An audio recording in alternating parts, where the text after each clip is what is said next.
Olá a todos e a todas, bem-vindos ao curso de português. Bonjour à toutes et à tous, bienvenue au cours de portugais. Celle-ci, c'est la 16e vidéo. En fait, c'est la 4e partie qui parle des verbes ter et haver. Donc, aujourd'hui, on va parler des formes non finies et des formes nominales. En fait, au Portugal, on dit formas finitas, forme non finie. Au Brésil, formas nominais, forme nominale. Mais en tout cas, elles parlent de la même chose. Et le gérontif, gerúndio, c'est une des formes non finies. Le verbe ter, c'est tendo, tendo. Pour le verbe haver, c'est havendo, havendo. Avec les exemples, ça ira mieux. Le verbe ter peut correspondre au verbe avoir ayant le sens de posséder. Alors, les exemples. Tendo ele muito dinheiro, pode comprar tudo o que quer. Tendo ele muito dinheiro, pode comprar tudo o que quer. En français, en ayant beaucoup d'argent, il peut acheter tout ce qu'il veut. Donc, tendo ele, littéralement, c'est ayant lui ou ayant il. Ayant lui beaucoup d'argent, il peut acheter tout ce qu'il veut. Tendo ele muito dinheiro, pode comprar tudo o que quer. Une autre phrase. Tendo nós muito talento para a música, podemos formar um grupo de rock. Tendo nós muito talento para a música, podemos formar um grupo de rock. En français, ayons-nous beaucoup de talent pour la musique, nous pouvons former un groupe de rock. Ayons-nous, c'est vraiment tendo nós. C'est la traduction littérale. Le verbe ter peut aussi correspondre à la locution en train d'avoir. Estou tendo momento de grande felicidade. Estou tendo momento de grande felicidade. Je suis en train d'avoir un moment de grande joie.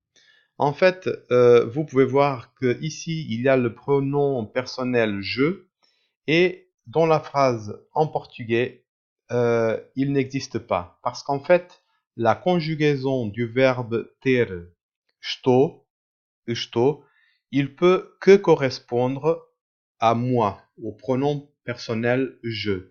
Donc, on n'a même pas besoin d'écrire le eu, je, avant le mot ou le verbe conjugué estou. Você está tendo uma vida mais saudável. Você está tendo uma vida mais saudável. Vous êtes en train d'avoir une vie plus saine. Avec le verbe haver dans le sens d'exister. Havendo os recursos necessários, poderemos construir o parque eólico. Havendo os recursos necessários, poderemos construir o parque éolique. En français, en ayant les ressources nécessaires, nous pourrons bâtir le parc éolien. Donc, en ayant, havendo. Le verbe haver peut aussi correspondre à la locution en train d'avoir, comme dans les exemples. Está havendo comício no Rio de Janeiro. Está havendo comício no Rio de Janeiro. Un rassemblement est en train d'avoir lieu à Rio de Janeiro. En fait, là, c'est la traduction normale pour le français, mais je rajoute aussi la traduction littérale. Il est en train d'avoir lieu un rassemblement à Rio de Janeiro. J'écris quand même la traduction littérale pour que vous puissiez comprendre comment on écrit ou comment on pense en portugais. Está havendo comício no Rio de Janeiro. Une autre phrase. Está havendo muitos incêndios na Amazônia. Está havendo muitos incêndios na Amazônia. Beaucoup d'incendies sont en train d'avoir lieu en Amazonie, mais la traduction littérale c'est il est en train d'avoir lieu beaucoup d'incendies en Amazonie. Maintenant, on parle du participe passé, participio passado. Pour le verbe ter, c'est tido. Pour le verbe haver, c'est havido. Les exemples, pour le verbe ter, eu teria tido mais sorte se tivesse escolhido outro caminho de vida.